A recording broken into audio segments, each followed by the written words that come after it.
Rule number one, everything manifests in the spiritual realm far before it gets to the physical. This is a fact, even down to people.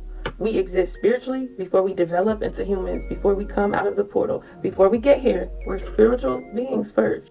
With that being said, you can't be like, okay, being rich, being wealthy, being all of that, you can do all the hocus pocus raviosis, all the hoodoo, all the whatever, right? But your spiritual realm has to become rich far before your physical can embrace it. So like, change your idea of what rich even is, right? Rich is not money. Money is the tool, not the goal, right?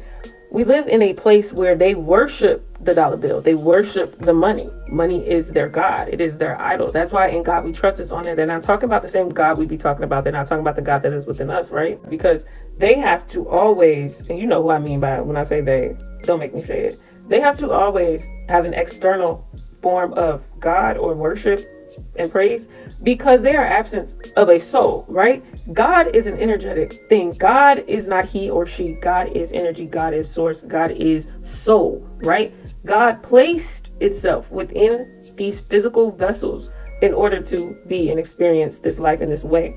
There are some beings who are not a part of that at all. So for them, God is the currency. But for us, currency, the money, it is the offering. We are the gods.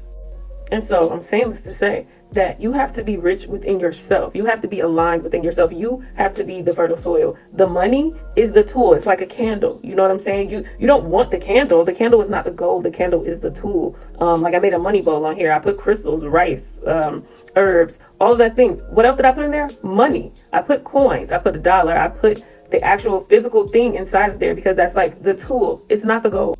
Now, when you don't have the goal properly in mind, you will not create a fertile or rich being or spiritual aura. So the money is not going to come to you because you're worshiping the tool.